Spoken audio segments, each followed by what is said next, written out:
Magandang umaga mga kahuan, narito na ating ulat panahon ngayong araw sa Pilipinas.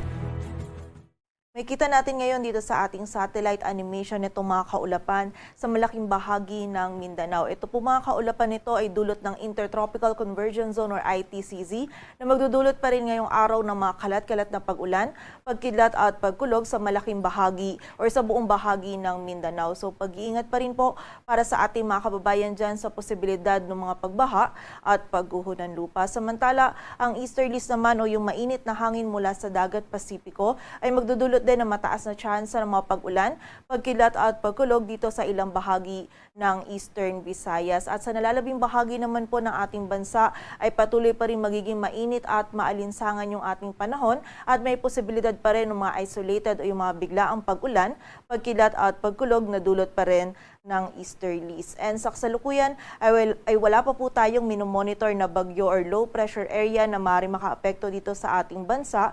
Ngunit dahil active po ngayon yung ITCZ dito sa bahagi ng Mindanao ay hindi po natin inaalis yung possibility na sa mga susunod na araw ay posible pong may mabuong sirkulasyon or may mabuong low pressure area dito sa may silangan ng Mindanao. At para nga sa maging lagi ng panahon ngayong araw ng Sabado, dito sa buong bahagi ng Luzon kasama na dyan ng Metro Manila ay patuloy pa rin magiging bahagyang maulap hanggang sa maulap yung ating kalangitan. Mainit at maalinsangan pa rin yung panahon na ating mararanasan at may posibilidad pa rin tayo ng mga isolated o yung mga biglaang pag-ulan, pagkidlat at pagkulog na dulot ng easterlies. Ang mga regional offices po natin ay nagpapalabas pa rin ng mga thunderstorm advisories o mga babala ukol sa mga pag-ulan nito. Agwan ng temperatura dito sa Metro Manila ay mula 24 to 35 degrees Celsius. Sa Baguio ay 17 to 26. Sa Lawag ay 26 to 34 degrees Celsius. Samantala sa Tagaytay ay 22 to 32. Sa Legazpi naman ay 26 to 33 degrees Celsius. At sa Tuguegarao, ang maximum temperature ay maaaring umabot hanggang 37 degrees Celsius.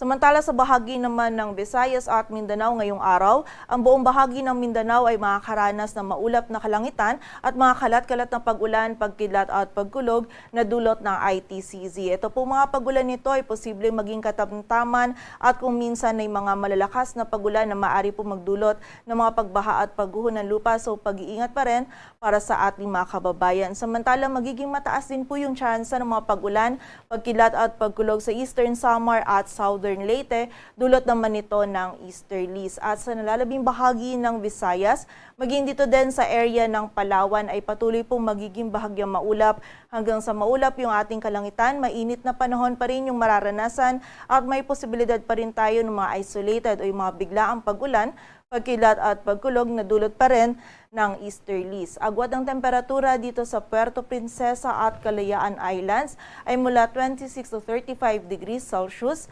Sa Iloilo ay 24 to 34. Samantala yung maximum temperature naman sa Zamboanga ay maaring umabot hanggang 33 degrees Celsius maging dito din sa area ng Cebu at Davao. Samantala 32 degrees Celsius naman yung maximum temperature dito sa Tacloban at Cagayan de Oro. At para naman sa ating heat index or yung damang init, generally magiging mainit at maalinsangan pa rin nga po yung panahon sa malaking bahagi ng ating bansa, lalong-lalo na dito sa area ng Luzon at ilang bahagi pa ng Visayas, kung saan dito po sa Metro Manila yung forecast heat index natin ngayong araw ay mula 40 to 41 degrees Celsius at 45 degrees Celsius naman yung highest heat index forecast natin. Dito yan sa area ng Muñoz, Nueva Ecija. At may kita po natin dito sa ating heat index forecast map na malaking bahagi pa rin or maraming areas pa rin ng ating bansa yung posible pong makaranas ng heat index na maaari pong umabot sa danger level. Partikular na yan dito sa mga lugar sa Ilocos Region, Cagayan Valley, Central Luzon, Calabarzon, Mimaropa, maging sa ilang areas din ng Bicol Region, maging dito din sa ilang areas ng Western Visayas at Samar Provinces. Samantala sa nalalabing bahagi naman po ng ating bansa ay extreme caution pa rin yung kailangan. So doble ingat pa rin po para sa ating mga kababayan. Kapag po tayo lalabas, huwag pa rin natin kalilimutan yung pananggalang natin Sa direktang init ng araw, hanggat maaari limitahan lamang po natin yung ating mga outdoor activities. Iwasan po natin yung mga continuous activities sa ilalim ng matinding sikat ng araw. From time to time, magpahinga at sumilong po tayo and uminom din po tayo ng tubig upang maiwasan po natin yung panganib na maaring idulot ng init ng panahon sa ating kalusugan. At para naman sa lagay ng dagat baybayin ng ating bansa, wala po tayong nakataas na gale warning.